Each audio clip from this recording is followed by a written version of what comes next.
Happy Monday, everybody. Hope you're having a good day so far, and I hope you had a good weekend. Um, Mine was okay. I rested. I was completely exhausted from, I know 60 hours, it's not really that many hours for 1 week, especially when you're younger. But combine that with the kind of heat that we have to work in and that our AC hadn't been working properly for way too long, and it's just so hot. So 60 hours in that type of environment almost sometimes feels like, 90. Um and especially on Saturday, they finally came out to do insulate the roof and put some stuff on it, and it's this stuff that they roll out where it's white so it can reflect the sunlight or whatever. Um, and once they did that, they had to turn the AC off while they did it. So I got up to like 93 degrees in the store, and I was dying. And I just started getting moving around slower and slower and slower. I did not stay like I normally do and make sure everything was tagged, make sure all the clothes were separated. I didn't put tickets in order. I didn't hang the tickets. I didn't do anything else. I just left. As soon as I did payroll for that week, I was out. I just couldn't. It was so hot and I was just want to go home and shower. But once they had it done where we could turn the AC back on, within 30 minutes it dropped 4 degrees. So, now that's on top of the fact that the sun was already going down and it wasn't directly on top or shining directly into the windows on the side of the building. So, there's that too. But it went down pretty quickly. So I'm hoping that this keeps it much, much cooler up front. Now, of course, we're still going to be hot in the back. That's never going to change. But at least we have somewhere we can go cool off. Because sometimes outside is cooler than in the building, even though you have the sun directly shining on you outside. So I hope that's fixed because I'm really tired of it. And I also think I pulled a muscle. I have a pain in my side and it hurts. It's just this kind of sharp pain, just constantly, like on my side, closer to my back, down close to my hip. I don't know. It's a place where I have pain quite frequently. This has happened, and it'll last for a few days, and then it goes away, and then it'll come back months and months later. So I don't know what it is, but it hurts. So let's go ahead and get started on this episode. I have rambled enough, and we are going to do our daily promise. If I can focus and get it up here. I had something in my eye and I was trying to get it, and it was keeping me from being able to see because my glasses came off and I cannot see without my glasses at all. Okay. In my Father's house are many mansions. If it were not so, I would have told you. I go to prepare a place for you, and if I go and prepare a place for you, I will come again and receive you unto myself, that where I am, there you may be also. John 14, verses 2 and 3. Right now, Jesus is preparing a place for us in heaven, and someday he will come to take us to that place. How glorious will that day be when we behold with open face the beautiful majesty of the Lord.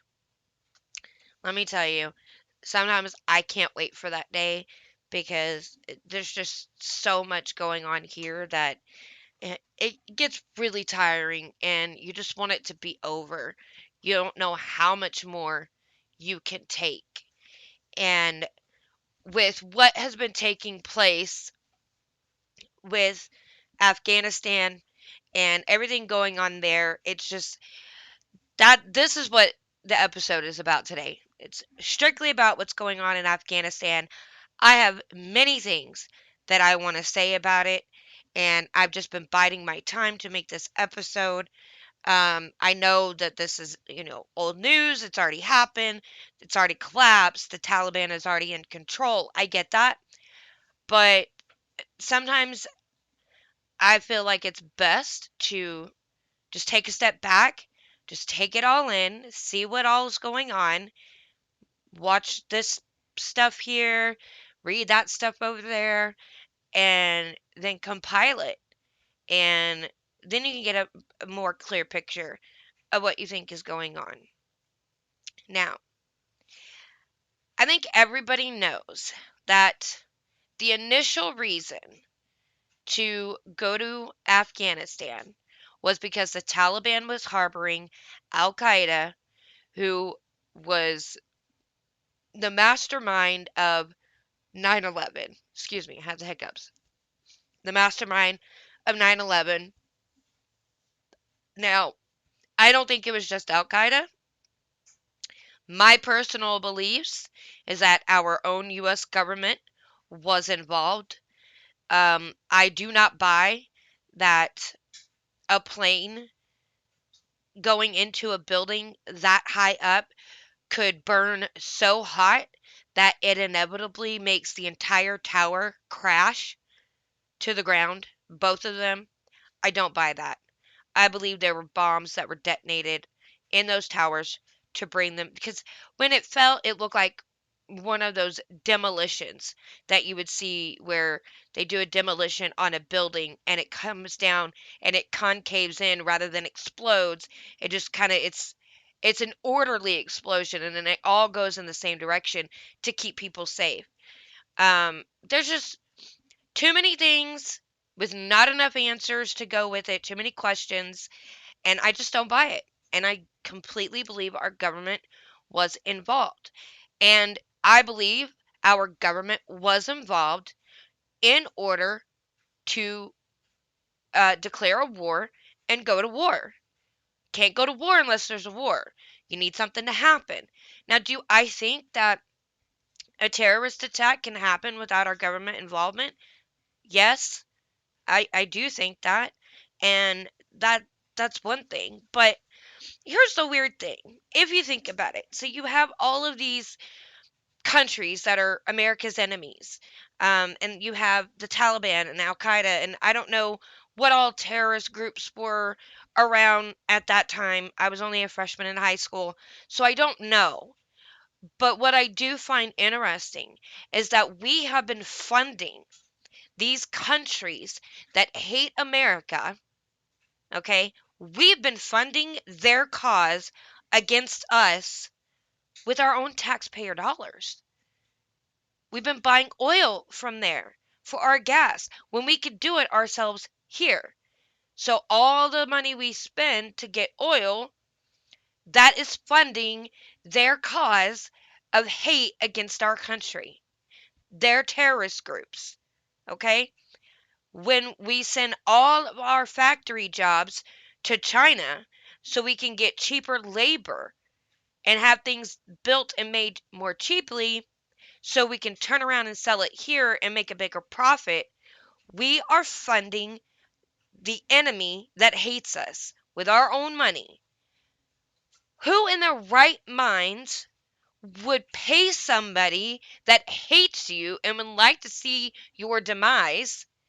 Who would pay that country or that person or that group knowing what that money is going to be used for, and it's going to be used against you? That it makes no sense unless there's more involvement in it.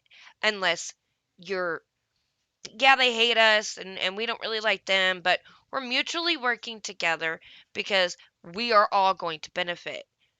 It'll take time for your side to benefit, but I promise you, everyone's going to benefit from this. Let's work together. That's the kind of things that I see happening. People are working together, and it's evil and it's malicious, and I believe it's absolutely intentional. And I believe the withdrawal from Afghanistan, the way it was done, obviously the withdrawal was intentional. That's been being talked about since Obama.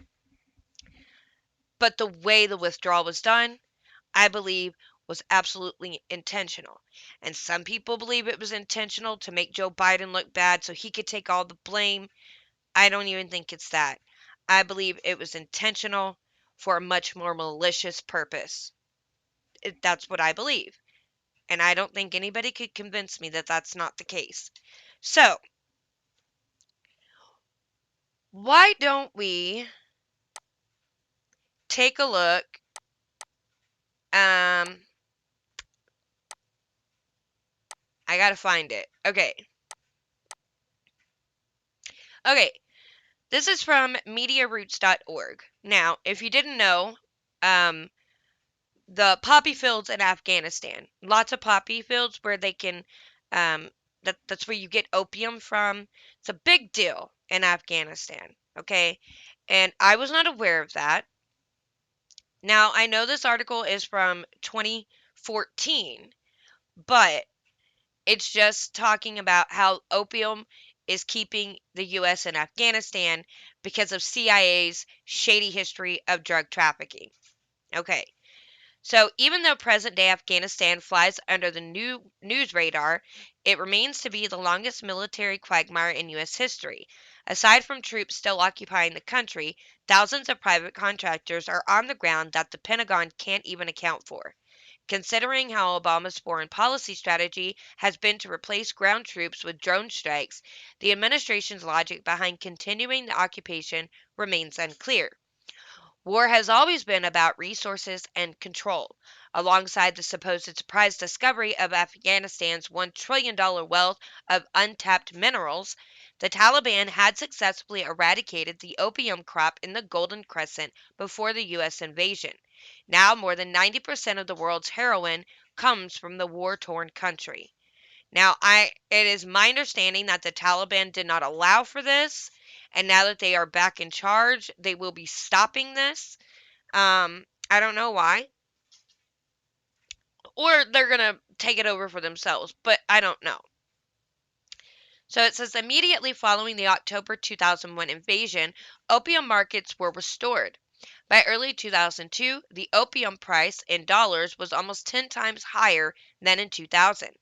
In 2001, under the Taliban, opiate production stood about 185 tons, increasing to 3,400 tons in 2002 under the U.S. sponsored puppet regime of President Hamid Karzai. Also, I would suggest too, there's a video that Ben Shapiro put up on um, YouTube where he kind of explains like the whole thing with Afghanistan that the U.S.'s involvement all the way from the 1950s up until now. It's very informative if you don't really understand everything about Afghanistan and the US. So, after more than 12 years of military occupation, Afghanistan's opium trade isn't just sustaining, it's thriving more than ever before. According to a recent report from the UN Office on Drugs and Crime, 2013 saw opium production surge to record highs. The harvest this May resulted in 5,500 metric tons of opium, 49% higher than last year and more than the combined output of the rest of the world. That's a lot of opium and a lot of money being made. So, who is reaping the spoils? Many people outright dismiss the notion of the CIA overseeing the trade of illegal drugs as crazy talk. However, history shows that it's crazy not to entertain such a notion, especially during times of war profiteering. In 2012, a Mexican government official from Juarez told Al Jazeera that the CIA and other international security forces don't fight drug traffickers, and that instead the agency tries to manage the drug trade. That's not hard to believe at all. Back in the 50s, the CIA turned a blind eye to drug trafficking through the Golden Triangle while training Taiwanese troops against Communist China, as William Blum reports in Rogue State. The CIA flew the drugs all over Southeast Asia to sites where the opium was processed into heroin and to transshipment points on the route to Western customers. These are far from isolated incidents. During the 80s, the CIA financially and logistically backed anti-communist Contras in Nicaragua, Contracts, I think, or Contras, I don't know what it's trying to say, in Nicaragua, who also happen to be international drug traffickers. Former Representative Ron Paul elaborated on the CIA's notorious corruption when speaking to a group of students about Iran Contra. Okay, I see. Drug trafficking is a goldmine for people who want to raise money in the underground government in order to finance projects that they can't get legitimately. It is very clear that the CIA has been very much involved with the drug dealings. We saw Iran Contra on television. They were hauling down weapons and drugs back. Surprisingly, mainstream publications still regard the Iran-Contra CIA drug trafficking scandal as a conspiracy theory. I explain why it's not on Breaking the Set. Circumstantial evidence aside, there is no conclusive proof that the CIA is physically running opium out of Afghanistan. However, it's hard to believe that a region under full U.S. military occupation, with guard posts and surveillance drones monitoring the mountains of Tora Bora, aren't able to track supply routes of opium exported from the country's various poppy farms. You know, the ones the U.S. military are guarding. In today's globalized world of rule for profit, one can't discount the role that multinational corporations play in U.S. foreign policy decisions either. Not only have oil companies and private military contractors made a killing off the occupation, big pharmaceutical companies, which collectively lobby over $250 million annually to Congress, need opium latex to manufacture drugs for this pill happy nation. As far as the political elite funneling the tainted funds, the recent HSBC bank scandal exposed how trillions of dollars in black market sales are brazenly being laundered offshore. Multinational corporations are in it for the long haul, despite how low public support is for the war. A little mentioned strategic pact has already been signed that will allow a U.S. troop presence to remain in Afghanistan until 2024.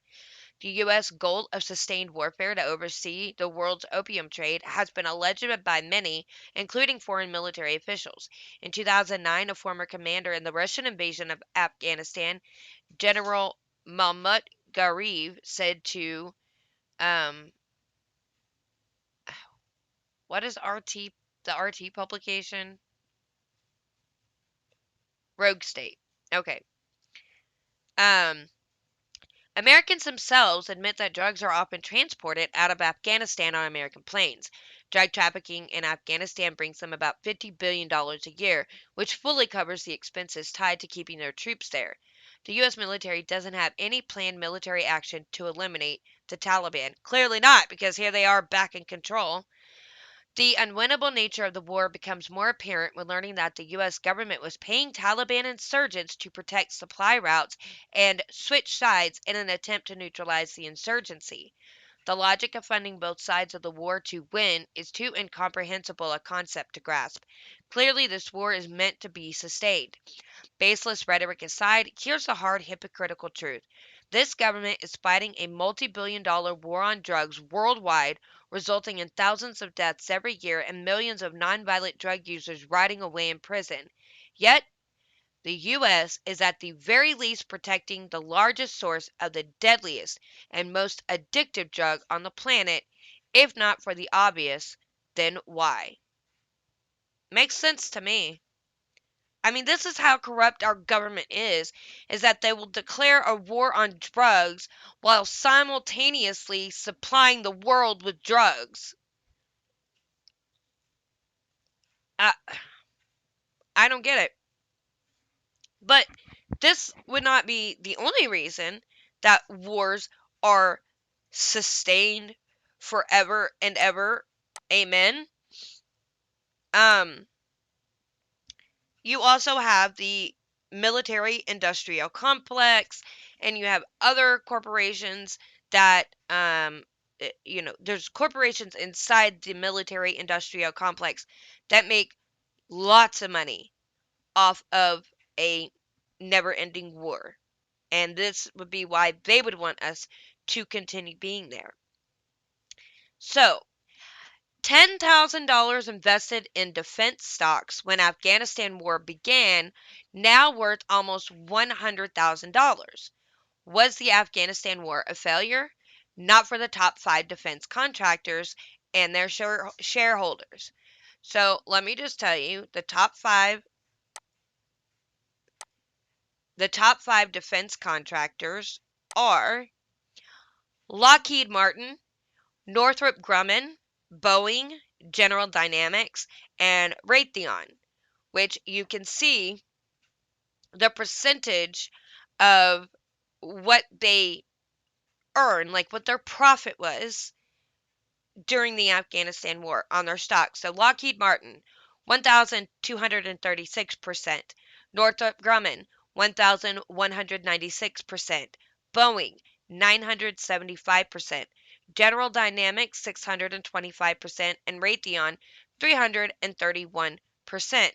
They're making a lot of money. This is by John Schwartz, August 16th, 2021, from theintercept.com. So, if you purchase $10,000 of stock evenly divided among America's top 5 defense contractors on September 18, 2001, the day President George W. Bush signed the authorization for use of military force in response to the 9/11 terrorist attacks, and faithfully reinvested all dividends, it would now be worth $97,295.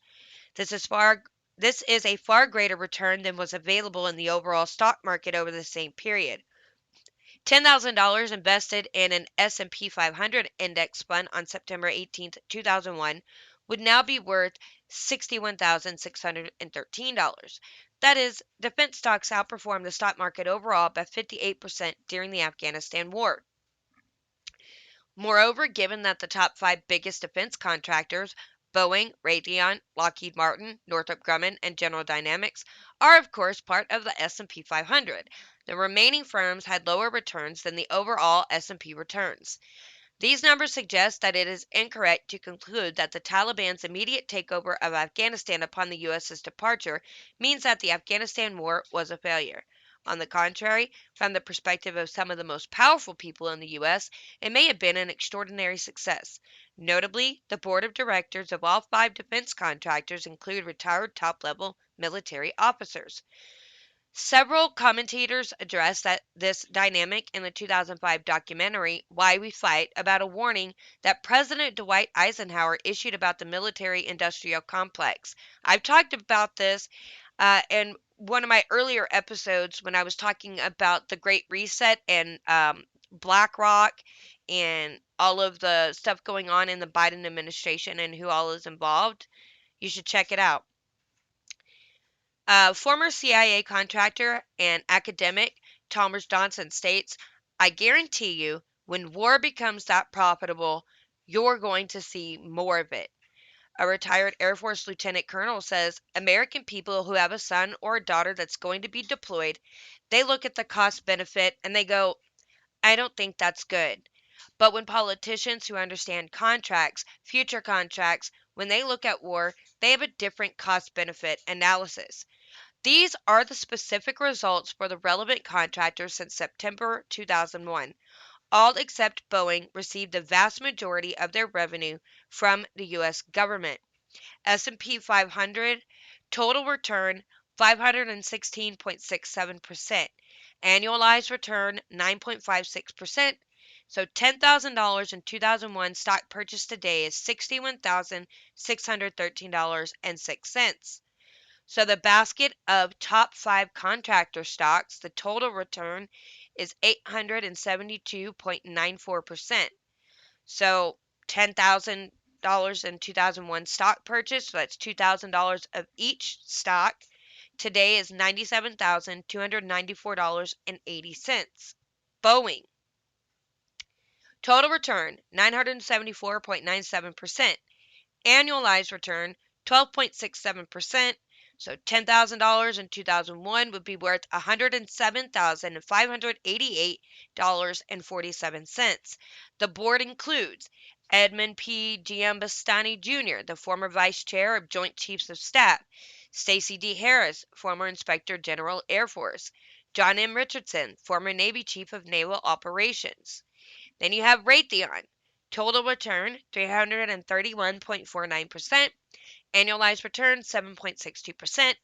So $10,000 stock purchase is $43,166.92. The board includes Ellen Palikowski, retired Air Force General, James Winfield Jr., retired Navy Admiral, Robert Work, former Deputy Secretary of Defense. Lockheed Martin. Total return 1,235.60%. Annualized return 13.90%.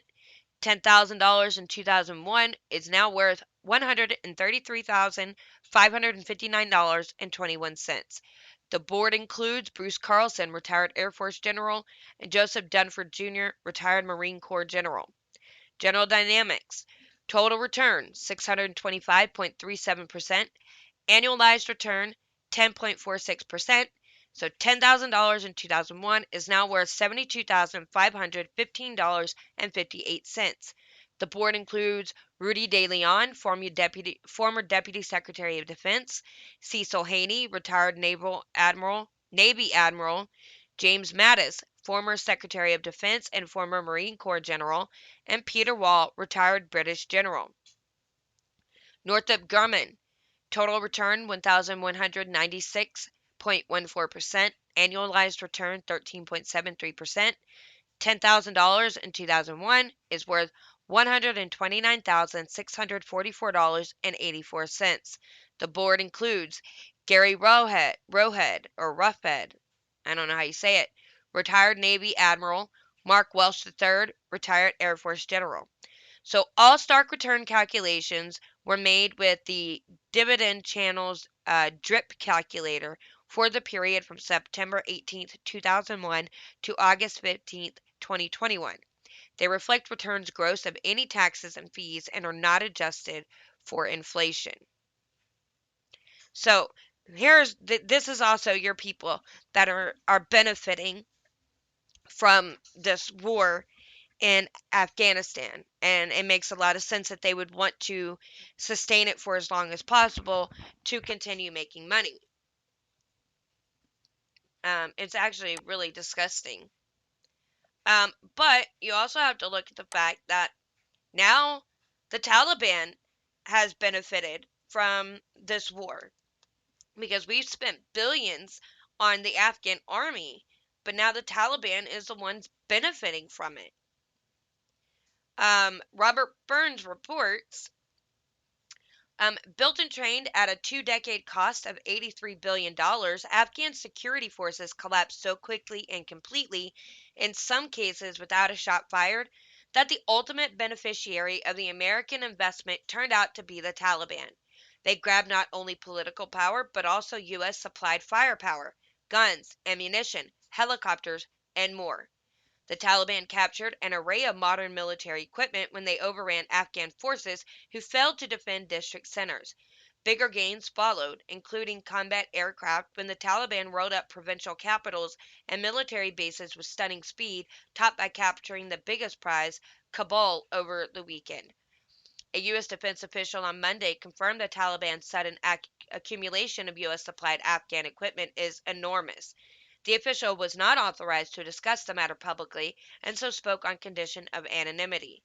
The reversal is an embarrassing consequence of misjudging the viability of Afghan government forces by the U.S. military as well as intelligence agencies, which in some cases chose to surrender their vehicles and weapons rather than fight. Let me tell you why our troops and our government knew that pulling out like this and saying, "Oh, well, we left the equipment so that the Afghan army could continue fighting and keep the capital." No, they knew that the Afghan army was not going to be able to do it. Number one, because there is support that they need, like to work on the planes so they can fly because they're not mechanics. But number two, there was a small clip of a documentary where they went to Afghanistan and they spoke to the trainers in the U.S. Army and I think Marines. There's a Marine that was there training as well, training these Afghan men to form their own army. And they said that it was you have to tell them something 30 times. When they come out to go on patrol, they're missing half their gear. They're just slinging their gun over their shoulder, which is not proper protocol. They forget their helmets. They're not paying attention. They were just very hard to train. They don't grasp it. They smoke what they called hashish, which I'm assuming is they called it hashish. I'm assuming it's a drug, and they would smoke it all the time, and obviously that keeps you from being able to do your job properly. That would impair you a little bit. So it's not that we pulled out and took everything, it's that it doesn't matter what happens. These men were never going to be able or want to fight the Taliban on their own. They wanted the U.S. troops to do it because they weren't trained properly.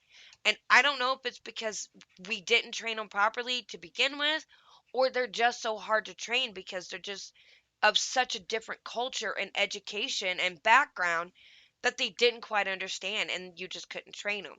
But it doesn't make sense because then you have the Taliban who's completely trained themselves and they know how to use weapons, they know how to fight, they know what they're doing. So it's kind of hard to know what really happened. So the U.S. failure to produce a sustainable Afghan army and police force and the reasons for their collapse will be studied for years by military analysts. The basic dimensions, however, are clear and are not unlike what happened in Iraq. The forces turned out to be hollow, equipped with superior arms, but largely missing the crucial ingredient of combat motivation. So, another thing is that they were fighting, but they were being paid an astronomical amount to do it. They weren't motivated to fight because they loved their country and they loved their fellow citizens and their women and their children. They wanted to protect them. No, that wasn't their motivation. It was the money. And if you weren't paying them like that, they wouldn't have been fighting. Money can't buy will. You cannot purchase leadership, John Kirby, chief spokesman for Defense Secretary Lord Austin, said Monday. Doug Lute, a retired Army lieutenant general who helped direct Afghan war strategy during the George W. Bush and Barack Obama administrations, said that what the Afghans received in tangible resources, they lacked in the more important intangibles. The principle of war stands. Moral factors dominate material factors. Morale, discipline, leadership, unit cohesion are more decisive than numbers of forces and equipment. As outsiders in Afghanistan, we can provide material, but only Afghans can provide the intangible moral factors. By contrast, Afghanistan's Taliban insurgents, with smaller numbers, less sophisticated weaponry and no air power, proved a superior force. U.S. intelligence agencies largely underestimated the scope of that superiority, and even after President Joe Biden announced in April he was withdrawing all U.S. troops, the intelligence agencies did not foresee a Taliban final offensive that would succeed so spectacularly. If we wouldn't have used hope as a course of action, we would have realized the rapid drawdown of U.S. forces sent a signal to the Afghan national forces that they were being abandoned. Duh, said Chris Miller, who saw combat in Afghanistan in 2001 and was acting Secretary of Defense at the end of President Donald Trump's term. Stephanie Biddle, a professor of international and public affairs at Columbia University and a former advisor to U.S. commanders in Afghanistan, said Biden's announcement set the final collapse in motion.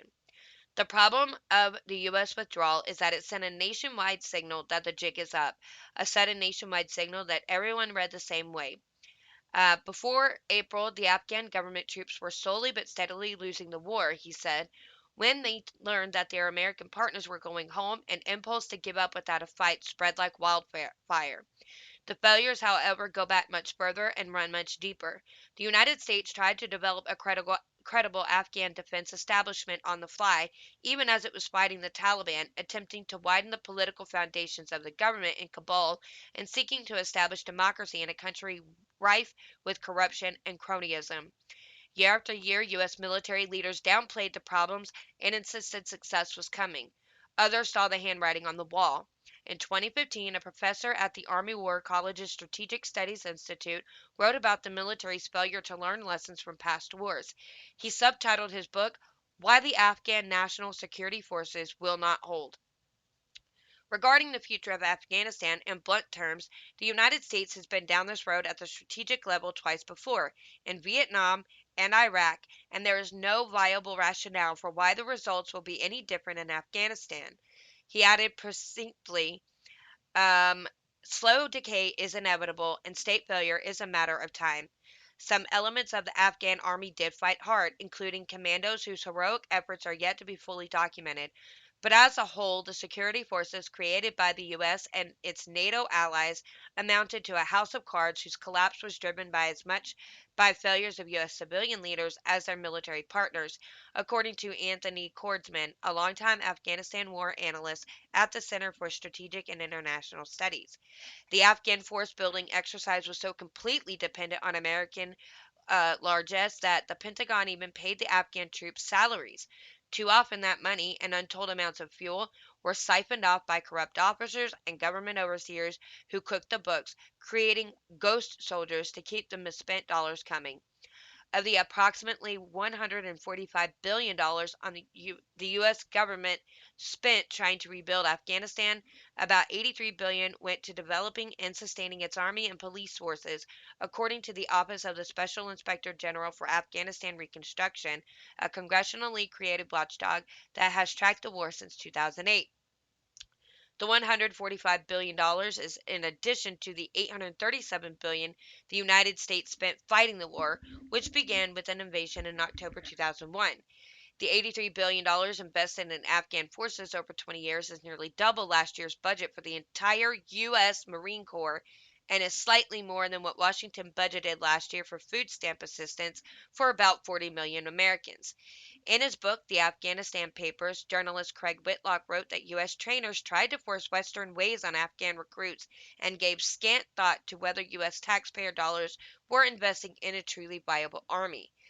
Given that the U.S. war strategy depended on the Afghan army's performance, however, the Pentagon paid surprisingly little attention to the question of whether Afghans were willing to die for their government, he wrote. Okay, so this is going to lead me right into the next segment about us forcing a certain way of life on the Afghan people who have a culture and they don't hate their culture. They don't like the Taliban because they're violent and evil people, but they love their culture, their religion. They love the way that, certain things were going. And I'm not saying whether their culture is right or wrong. That's not my place to say. What is, you know, what you can see is that they have a culture and they're fine with that culture and they don't want Western ways pushed up on them and shoved down their throats for them to become just like Western countries. That's not what they want. And if they don't want it, we shouldn't be making them do it. It's their country. You let them run it how they want. And if they can't keep it from being taken over by terrorists, I'm not really sure that that's our problem. I don't know. I have thoughts on whether or not we should have always had a presence of U.S. troops so that no terrorist group could ever use Afghanistan to stage, their terrorist regimes there and their terrorist attacks. I don't know if we should have done that or if we should have gone in 2001 and just completely wiped out Al Qaeda along with the Taliban who was protecting them, just like we did with Japan during World War II, and just be done with it and move on, and we wouldn't be dealing with this. If you want to win a war, you got to go in and do what must be done. Um, Understanding that there are casualties of war, innocent people do die. That's what happens, and you can't prevent it. But a few people dying as a casualty of war versus maybe an entire country collapsing and millions dying, that's the better choice. They both suck, but to save a whole entire country, sometimes that's what you have to do. And that's what we should have done back in 2001. And then we wouldn't be dealing with this right now. But on the next segment, we're going to talk about why bringing all of the Afghan citizens here as refugees without vetting them, especially, is going to hurt us big time. Okay, so we know that right now there have been pictures of planes that are the Afghan refugees are just all piled in there together. And also another thing I've noticed is that most of the refugees that are being brought out of Afghanistan are men, young, able-bodied men. And I'm curious as to why women and children are not being brought out when they are the most at risk of the Taliban. It's just it's kind of odd. 'Cause, like, okay, so you remember, like, on the Titanic, when they were sinking, and it was women and children first. Men stay behind. We're getting the women and children out because when something like that happens, the women and children are the ones to get out first. That's how it should be done. But instead, here, all of these refugees so far have been mostly men. And I want to know why. I don't trust it. Not only that, but we have thousands of American citizens that are stuck there. And our government is telling them that they cannot guarantee their safety to get from wherever they are to the airport. But here, good luck. If you get yourself there, we'll bring you home. But don't forget, you're going to have to reimburse the government for that. So let's see. Americans in Afghanistan. I'm going to see if I can pull it up.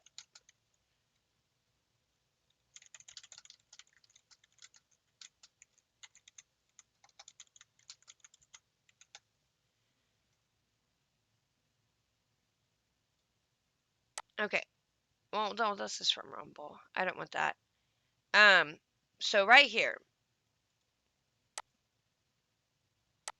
Open it.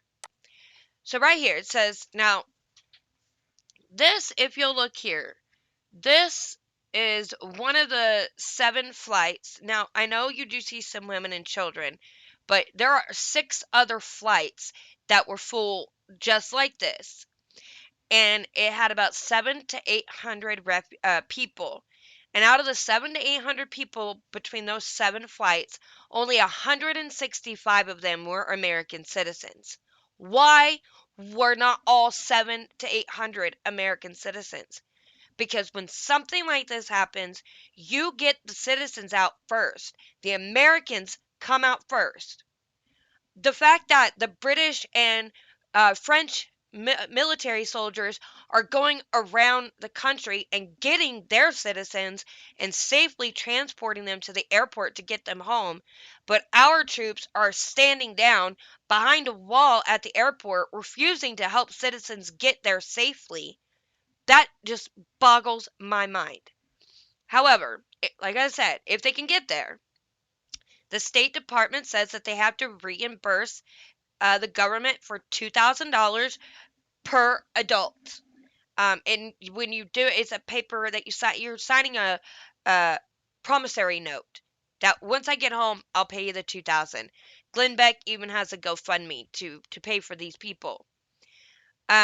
This flight here, 165 Americans and 640 Afghanis. And I guarantee you the Afghanis were not charged $2,000. So it says State Department Overseas Security Advisory Council said August 14, repatriation flights are not free, and passengers will be required to sign a promissory loan agreement and may not be eligible to renew their U.S. passports until the loan is repaid. Costs may be $2,000 or more per person.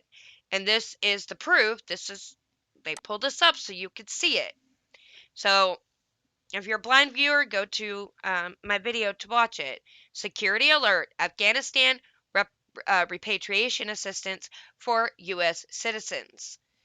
Down here at number 2, under eligibility requirements, is where it says it. But it also says U.S. citizenship. The U.S. Embassy will prioritize U.S. citizens for any charter flights. That's a lie because they're bringing more Afghans than citizens. Um,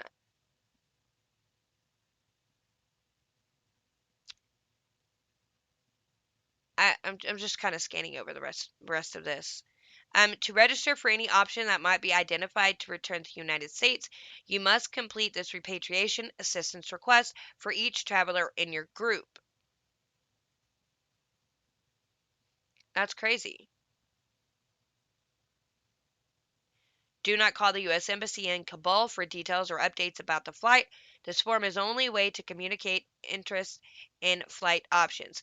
If we were able to arrange a flight, we will contact those who have indicated interest with additional specific information and will provide general information via the Smart Traveler Enrollment Program.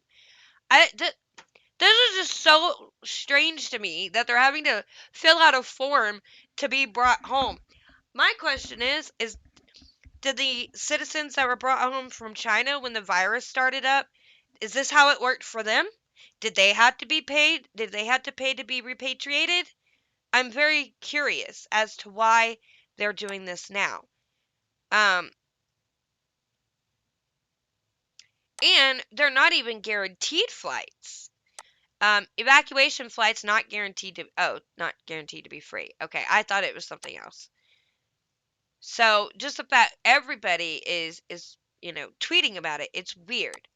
But like I said, American citizens should be first, and Tucker Carlson pointed that out.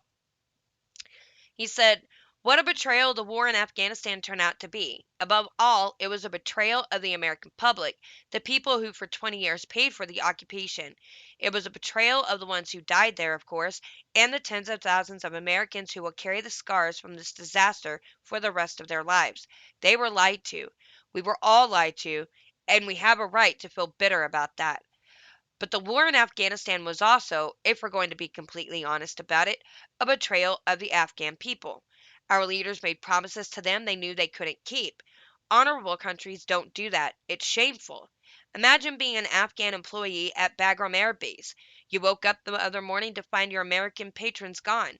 They didn't tell you they were leaving. They just left. So, what happens to you now in a country run by the Taliban? It's hard to think about that, and yet tonight many Americans are thinking about it and they're feeling distressed as they do. Americans are kind people and generous.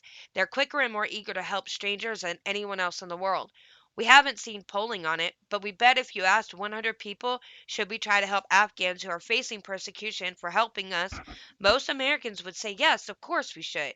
And we should be glad that they say that you should be happy you live in a country where your neighbors love children and dogs and want to help refugees. We are a generous and empathetic people, and we should be proud. Unfortunately, there are many in our ruling class who are anxious and take advantage of that, anxious to take advantage of our best qualities. They see our decency and our weakness, and they exploit these as our weakness, and they exploit these things, and they do it relentlessly. Let's try to save our loyal Afghan interpreters, we tell them. Perfect, they think. We'll open up the borders and change the demographic balance of this country. Of course, that's exactly what they're doing right now on our southern border, naturally in the name of human rights and compassion. And they would like to do the very same thing with the disaster unfolding in Afghanistan, the disaster they created. Look at what this kid on MSNBC said yesterday, and remember as you watch that he is regarded with total seriousness in Washington as a foreign policy expert, and that his fellow foreign policy experts wholeheartedly agree with him. We're talking about an evacuation of people who helped the wars. This is Spencer Ackerman, and that's an obligation of the United States, but it's sort of a moral floor that's functioning as a moral ceiling. The Bush admin, I'm sorry, the Biden admin, pardon me, isn't doing things necessary like increasing TPS access and letting in refugees by the millions to escape their certain fate at the hands of the Taliban. So we must let in refugees by the millions, said the mustachioed foreign policy expert. The millions. Millions is not a handful of loyal Afghan interpreters. That's not even a fleet of cargo planes full of loyal Afghan interpreters. Millions is a good chunk of the entire population of Afghanistan brought to our country at our expense to live in your neighborhood at the very moment our national fabric is fraying, in case you haven't noticed, and the U.S. is becoming unmistakably poor. And that's not just one man's eccentric opinion. You should know all the clever people are saying exactly the same thing. The U.S. should take as many Afghan refugees as it can. Why? Why? That's my concern. You have Nicole Wallace. The notion that their sort of horrific fear mongering and racism don't carve out the men and women in Afghanistan who kept our soldiers alive for two decades is a new level of reprehensible. Let me tell you, the Afghan men and women did not keep our soldiers alive. Our soldiers kept them safe and kept ourselves safe. Just let me just point that out. Don Lemon. So, right wing personality is using the crisis in Afghanistan to push an anti refugee sentiment. Chris Cuomo. They're getting caught up in what I call the brown menace, which is this Trumper right wing fear of people coming into the country from Central and South America. These people seem to be getting swept up into that xenophobia. Fareed Zakaria. Stephen Miller's response to the collapse of Afghanistan, the fall of Kabul, the takeover of the Taliban was, "Look at Biden. He's trying to get brown people to come into the country. It's sickening and it's pathetic." Yeah, okay, so let me tell you. Um Bringing all these people in, okay? So what happens to us then? How will this new wave of immigration affect America? Will America be a better country, or will it be a little more like Afghanistan, which is to say, not really a better country? We can't be sure of what's going to happen. We can't see the future. But for a hint, a glimpse, maybe we ought to pay some attention to what has happened in Europe recently. They just went through this. Um, One Saturday night last month, authorities discovered the body of a 13-year-old girl next to a tree in Vienna, Austria. She had been drugged and raped and murdered. It took a few days, but by Monday, authorities announced they had arrested two asylum seekers from Afghanistan for the rape and murder. Shortly after that, the Chancellor of Austria identified the problem. The problem is Austria's refugee policy. I find it intolerable for people to come to us, say they are seeking protection, and then commit cruel, barbaric crimes in Austria. But they're getting used to it because it's been happening with increasing frequency throughout Western Europe for years now. 6 years. And every honest person knows that.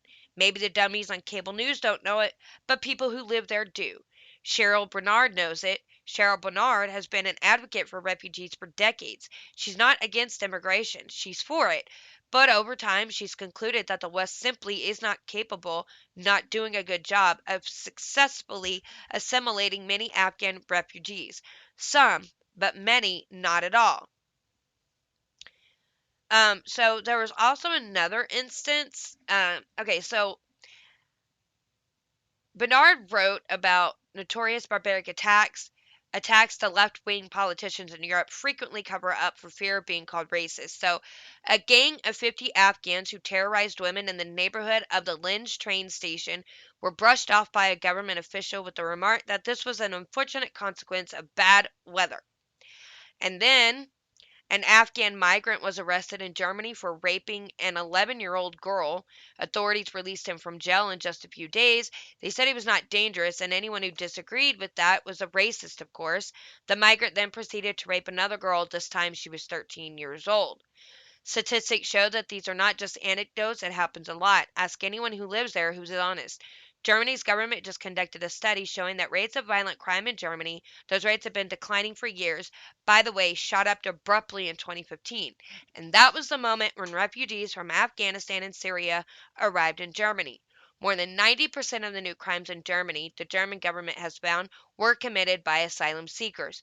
More than 90%. So,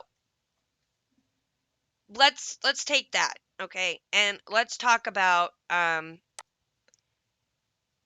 what we can learn from Europe's refugee crisis. Okay, this is from the Dispatch, and it talks about Europe has taken in most refugees fleeing the troubled spots, not just Syria, but Afghanistan, Iraq, and Libya. So in 2007, the Swedish city of Södertälje, okay, I totally butchered that, which has about 100,000 people in it, welcomed more Iraqi refugees than the entire U.S. and Canada combined. The rise of ISIS led to the largest wave of refugees into Europe since World War II. The political environment in Europe has changed dramatically in recent years, however, and no government with any sense of political self preservation would allow the kind of mass immigration seen in 2015.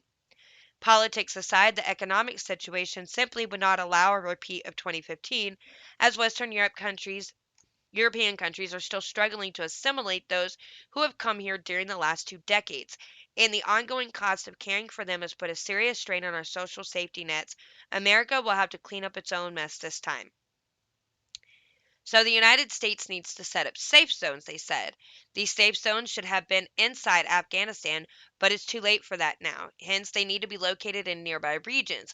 Massive refugee camps, complete with the infrastructure necessary to facilitate long-term accommodation, will be necessary since refugees will not be able to leave anytime soon.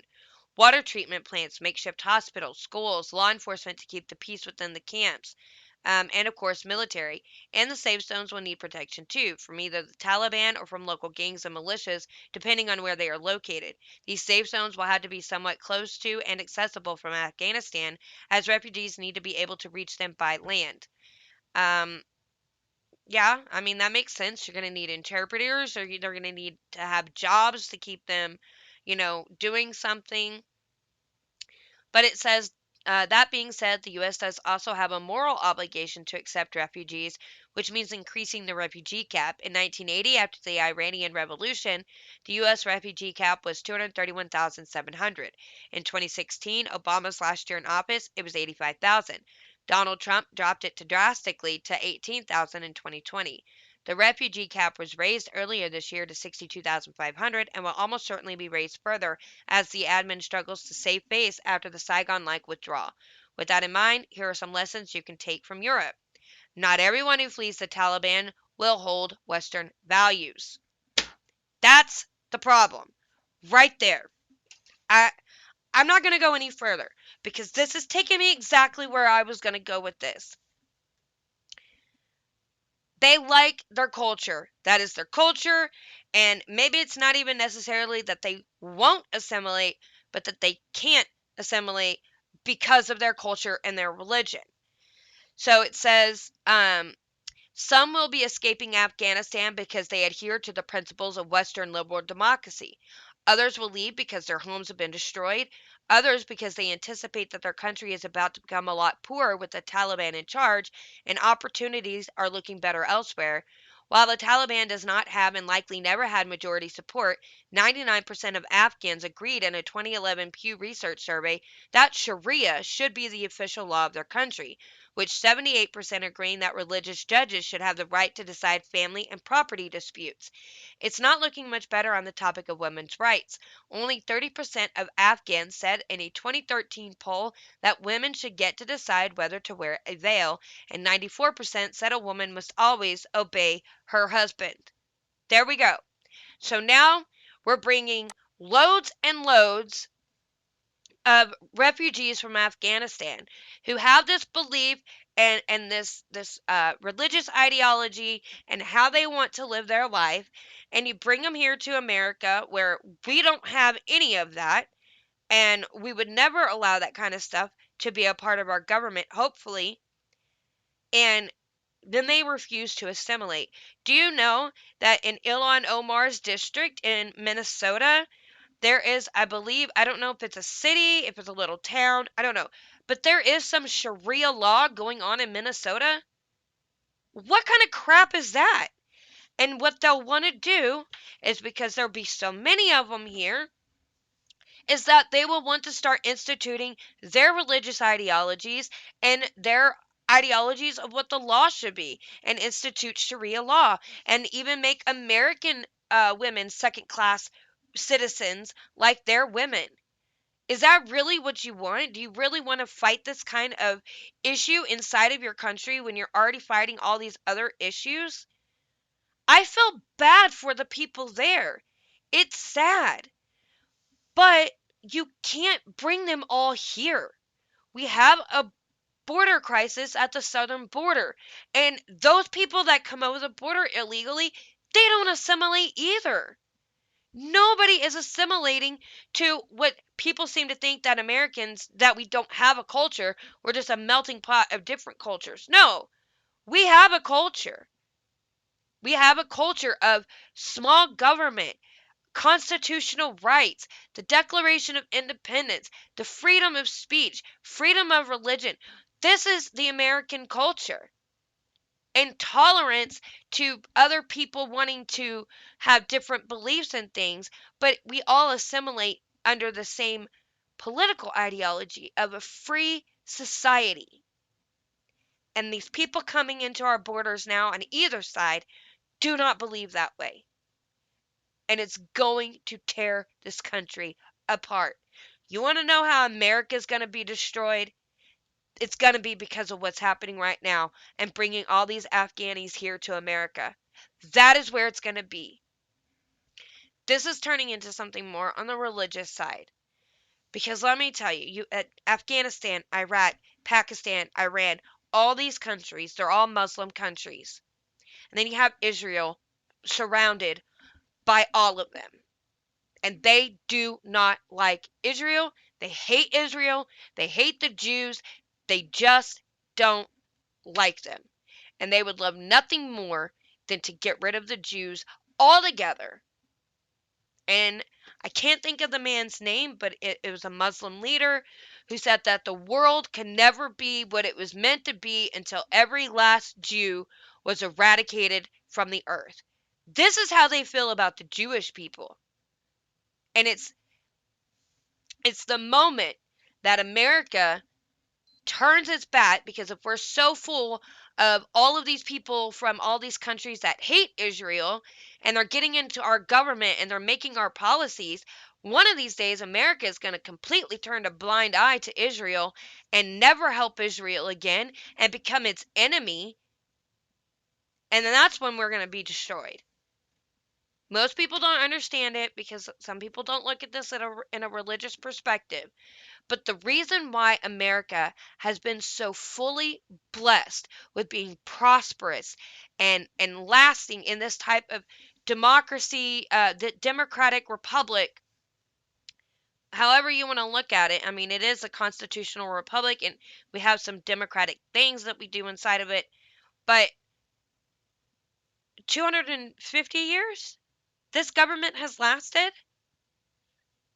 And that doesn't happen in any other civilization. And the reason why it happened is because of our friendship and the backing Israel the way that we have. And when we start turning our back on Israel, you're really going to start seeing America fall. And I think that's a big reason why we're seeing it fall so drastically in the last few years, is because we have more and more people wanting to turn against Israel as the days go by. But they don't want to assimilate, okay? They don't. Um, so it says that immigrants, today's Muslims and Mexicans, is distinguished from previous immigrant waves by a sense of entitlement. A Zogby poll found that 58% of Mexicans believe California and the Southwest rightly belong to them. Although this belief is bred by a tendentious view of history, it doesn't change the end result. It has spawned groups such as Movimiento Estudiantil Chicano de Estelan. Okay, I don't know, which advocates conquering the Southwest in the name of Mexico. More significantly, it causes many average Mexicans to have no compunction about imposing their culture and language on the country that has so generously given them succor. Um, this lies in stark contrast to the behavior of most of yesteryear's immigrants.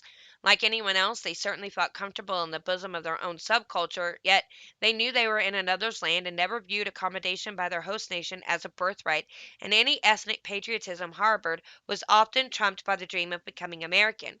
Unfortunately, today's immigrant's dream is often our nightmare, one from which we could arise if only, if only, if only. Walt Kelly wrote, "We have met the enemy and he is us." The truth is that when assigning blame, our feet are where the majority of it must lie. There was a time when Americans, like most nationalities, took pride in their culture and defended it with manly fortitude. Today, though, after decades of imbuing the modern mind with the hey, hey, ho, ho, Western culture's gotta go mentality, this is no longer the case. Too many of us have imbibed the multiculturalist malt, which is with its even-handed principle stating that others have a right to their cultures and we have a right to them too. But this philosophical shift has been addressed before, so let's discuss a nuts and bolts aspect of the problem. Many of us understand how government actively thwarts assimilation by pandering to foreign elements. Our government will print official documents in other languages just so those without enough respect to learn our national common tongue can collect our national treasure and cast votes for those who lavish it upon them. But this isn't where governmental complicity is the problem, and this problem ends. Traditionally, Americans never relied on government to achieve most goals, and ensuring assimilation was no exception. Many years ago, for instance, if a person insisted on dressing like an advertisement for the Middle Ages, didn't learn the language, or sought to impose strange beliefs in the workplace, he would have been fired or not hired in the first place. What this means is that the Muslim clerks and cab drivers who respectively won't bring up pork and won't pick up passengers with alcohol or seeing eye dogs would have either changed their ways or returned to where their ways don't change. This enforcement of tradition through individual initiative is what almost every non Western country does and makes sense. If you're so enamored of your native ways, stay in your native land. If you tried this today, though, you'd receive a treatment from the proctologists of government bureaucracies, the Equal Employment Opportunity Commission. Yes, because freedom of association has been trumped by lawless judges, citizens have lost control over their businesses, rental properties, and in many cases, organizations. Privately owned and financed entities can no longer determine who receives paychecks, who will be served, and who will be rented to, thus removing the social pressure to conform that the common man would naturally apply via the exercise of his values in his castle. Likewise, local school boards have been robbed of the right to set dress codes and behavior standards reflecting the surrounding community. What this means is now you can't refuse to hire a cross dressing Colombian from Cartagena or whatever. How it sounds almost Jeffersonian almost. We've now traded liberty for perversity. America is being erased. The stabilizing majority that forged our unique culture is being eroded through the importation of culturally imperialistic forces by treasonous politicians. And traitors they are, and be not faint hearted in saying so. After all of this happened anywhere but in Western nations, the lamentation over this cultural imperialism would be staggering. Just imagine if the majority population of Nigeria or Cambodia were rapidly being replaced with a European one. The only question would be whether the nation they hailed from would be targeted by only stupid bureaucrats or also smart bombs. As a wise person once said, a definition of insanity is doing the same thing over and over again and expecting different results. This man, if I could read, this aphorism, I said that wrong. This aphorism has been attributed variously to Ben Franklin, Albert Einstein, and for all I know, Chief Seattle. Given that we have a greatly diminished sense of national identity, Muslim terrorists blending into a multicultural mishmash, Spanish supplanting English, and Mexican flags going up while American ones are coming down, should we really stay the course? The Eminem invasion sympathizers may call me names, but I'll simply render a diagnosis. They're insane. They've turned immigration into an institution. It's time for it to be institutionalized. So, I agree with this that they don't want our culture. They want to bring their culture here. They want to continue doing what they've always done. And because of that, we cannot bring them here. You just can't. There are other countries in the Middle East that you could put them in that would still allow them to live their culture. And that's what we should be doing. But I feel like this is very intentional. Like I said, feel like it's intentional. I feel like the withdrawal was done the way it was so that the Taliban could come in and get all of the weapons and that they could take back over. And I said this to many of my friends and family that I have a very bad gut feeling that something bad is going to happen because to me, this happened way too close to the anniversary of 9/11 and something just does not sit right with me. To close out, I'm going to tell you why uh, I'm going to link this article here really quick. I'm going to say this. An American for America blogspot. I'm going to link this. It's called Why Muslims Will Not Assimilate. Sorry, my nose is stuffy. So that you can read it because I don't have time to continue going on about this. But I will link it in the description. So if you want to go read it, you can. I want to show you a video. My dad showed this to me from Instagram, and it instantly brought me to tears. Number one, it brought me to tears because it's just horrific what's happening. Number two, because it made me realize how thankful I am to be an American, that God blessed me to be born here. And number three, I felt shame because I don't feel like I thank God often enough for being born here in America, for my freedoms. And all of you yellow-bellied, limp-wrist, lizard-tongue morons that sit here and claim that America is such a racist, bigoted, homophobic country and that you hate it here and you don't want this country the way it is, and you have just hatred and anger for something that's not even real, that's made up in your mind, and it's oppressive, and we hate black and brown people in this country. Go take a look at this video that I'm about to show you. If you're a blind viewer, get on YouTube and take a look at this video that I'm about to show, and you tell me that you wouldn't be thanking God today that you're here in America where this kind of stuff doesn't happen to you, where you are safe and protected and free to criticize the government and call people names and slander their their person that you know nothing about, but you can slander them and you can libel them mainly because you are black or brown. And you can say whatever it is you want about the white person, and they can't defend themselves or say anything back to you. You have that right and that freedom in this country. You wouldn't have that here. So watch the video, and then I want you to think, wow, I don't actually have it bad. I'm not actually oppressed. You spoiled little brats is what you are. Let me show you the video. I warn you, it's graphic.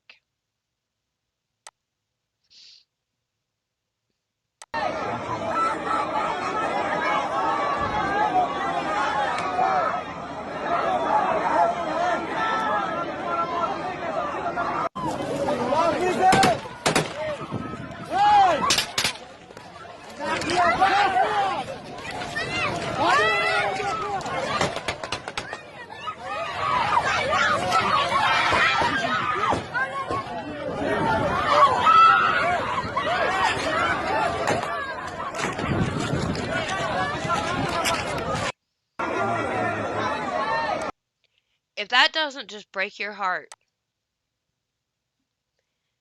that's horrific what's going on over there. Absolutely horrific. And there's so much more than that. That's just the one that I happen to come across and see. We should be thankful for the country we have and stop destroying it. And if we bring people here that are not going to assimilate to the culture that we have made, that is the kind of place you're going to be living in one day. That kind of stuff will start happening here. We got to take this more seriously. It's a very sad situation, but if we don't want those people treated like that over there, then just keeping a U.S. military presence there would stop it. And if that means that we have to keep troops there indefinitely so that kind of stuff doesn't happen against these people, instead of bringing them all here where it changes our culture too drastically, then that's what needs to be done. But I'll tell you this. Our military wasn't there because they cared about the humanitarian rights of the Afghanis. They don't care about them. They're not bringing them here because they're trying to keep them safe. They have another agenda to this, and it is not to benefit the people of this country. It is not to benefit the American citizens. If it was, our citizens that are stuck in Afghanistan would already have been pulled out and brought home. In fact, they would have done it properly, and they would have brought out the citizens, the interpreters, any of the allies that worked with us that are Afghan, then anybody working in the embassy. Then they would have gotten all of our equipment out, burned up any documents that shouldn't be left behind, and last but not least, pull the troops out and bring them home. This is not botched. This is not a mistake. This is intentional. Because let me remind you, Biden has been over foreign policy since what went down in Saigon. He was over foreign policy when that happened. He was vice president when Benghazi happened, and now he's president when this happens. You don't tell me that that's not something intentional going on and that they don't have an agenda that they're reaching by everything that they're allowing to happen. They do.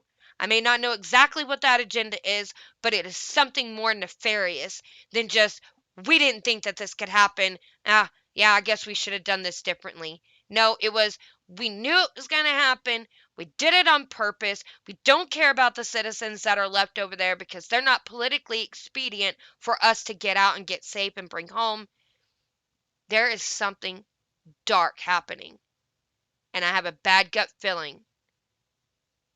So I'm just going to tell everybody to be vigilant, be safe, pay attention to what's going on because something is going to happen. I have that feeling. And I don't usually have feelings like that. It's going to turn out really bad. I know I've gone over much over the hour I usually talk, but I just had so much that I needed to say, and I feel like this is such an important topic that a little more time is worth, listening to. But I'm going to go ahead and end it here. I want to say thank you for joining me today. Please let me know what you think is going on. Leave me a comment on YouTube, or you can send me a message, or leave me comments on any podcast platform that you listen to, or you can email me or join my Facebook. Lauren Collins, I just gotta say something. My email is gotta say something21@gmail.com. Join my subreddit r/just gotta say something. Please, if you're a blind viewer, go subscribe to the podcast. You can find me on Anchor, Spotify, Pandora, Google Podcast, Stitcher. They're all there. Leave me a review. Man, I have hiccups again. If you're watching on YouTube, please like and share this video with everybody that you know. Please help me get this information out there because I feel like it's very, very important. I really do. And you can leave me a comment. Let me know what you think is going on. Let me know where you think I may not be totally right or where you do agree with me. And then also don't forget to subscribe to the channel and hit the notification bell so you know every time I upload a new video. The support really means a lot to me, and I really appreciate anyone who supports me, whether it's through audio only or on YouTube. Thank you so much. Again, I will leave the link to that one article in the description box below. And I'm still leaving the links for the merch, t-shirt, and also for the petition that I've been sending around to be signed. Kind of slowed down. I've been locked out of Facebook for 7 days for calling somebody ignorant. So I can't get on Facebook. I can. I just can't comment or post for 7 days. So please go subscribe to the Scott Ford Show. Isaac Hayes at the Cajun Conservative and his Christian podcast, Brothers Just Searching. Nate Savage, Savage 5050, and TV's Rob is unwoke. And also to my friends that are listening, please share my video around and my podcast around because I can't promote it this week. I'm completely unable to promote this week. So help out a friend, won't you? All right. Anyway, I hope you have a good rest of your day and God bless.